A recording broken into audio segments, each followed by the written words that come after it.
Bom dia, quarta-feira, dia de Libertadores. Você acha que seu time passa pra semifinal? Deixa aí nos comentários.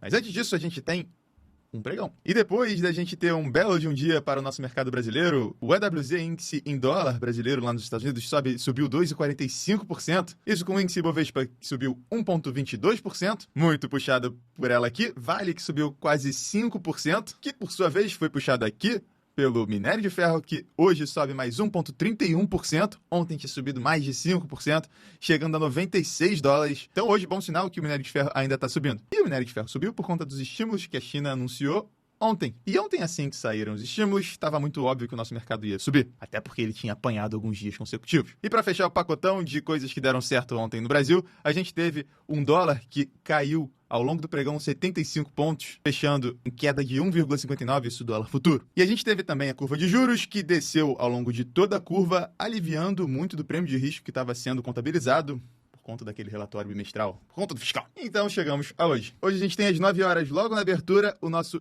IPCA 15, muito importante. E depois das 11 horas a gente tem vendas de casas novas de agosto nos Estados Unidos. E para o IPCA 15, a XP espera um avanço de 0,29% agora em setembro contra 0,19 de agosto. Muito legal. A XP espera 0,29 e a média das projeções é 0,28. E isso vai fazer diferença na vida de todo mundo. Bom, mas o IPCA 15 é muito importante nessa nossa luta novamente contra a inflação. E ontem a gente teve a ata do Copom sendo divulgada, que foi bastante dura nesse tema, como destacam os jornais de hoje. Outra coisa que destaca os jornais de hoje, isso aqui é muito incrível. Brasileiros gastam 21 bilhões de reais em apostas online via Pix em agosto, sendo que os beneficiários do Bolsa Família pagaram 3 bilhões desses 21 bilhões. Desculpa, eu desviei o assunto, mas é porque eu achei isso muito impressionante. Mas voltando ao IPCA 15, na verdade é a inflação, amanhã a gente tem um relatório trimestral de inflação e isso o mercado vai ficar bem atento. Agora olhando as cotações pelo mundo, ontem as bolsas americanas fecharam subindo mais uma vez, só que hoje os mercados futuros, eles caem lá, o S&P cai 0,16, Nasdaq cai 0,31 nesse momento, devolvendo um pouco da alta dos últimos dias.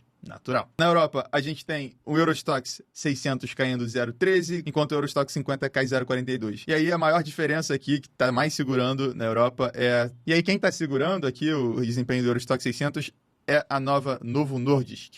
Novo Nordisk.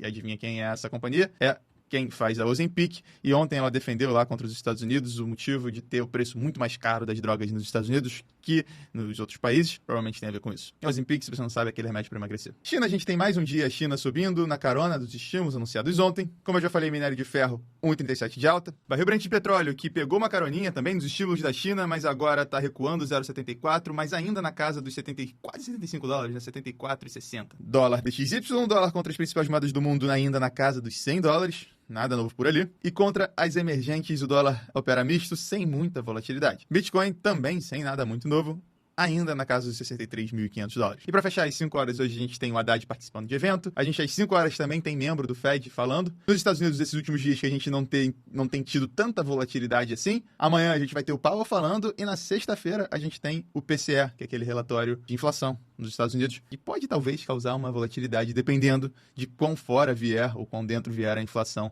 do que é esperado, porque a gente já sabe que os Estados Unidos conseguiu dar uma controlada na inflação, pelo menos a princípio. Eu estava olhando ali, como sempre, na internet, sem fazer muita coisa, estudando. Olha que legal esse gráfico que eu me deparei. Nesse gráfico do Bank of America, baseado nas opções do S&P, ele sugere quando que deve mais ter volatilidade, de acordo com as opções. E ele faz algumas anotações. Por exemplo, essa semana é uma semana de low week vol. Talvez o PCE traga algum tipo de volatilidade na sexta-feira. E aí depois, onde mais tem volatilidade, como sempre, normal, isso aqui é o payroll, sexta-feira, 4 de outubro. A gente tem o CPI, que é o relatório de inflação. A gente tem PCE na sexta, então pode ser que o PCE traga algum tipo de volatilidade. Aí a gente fica um pouco tranquilo, vendas de varejo. A gente tem Key Mag 7, que são aquelas maiores empresas divulgando ali no final de outubro. Depois payroll em novembro e, finalmente, eleição. Eu esqueci de falar que esse gráfico é vendo até a eleição, quando que deve ter mais volatilidade.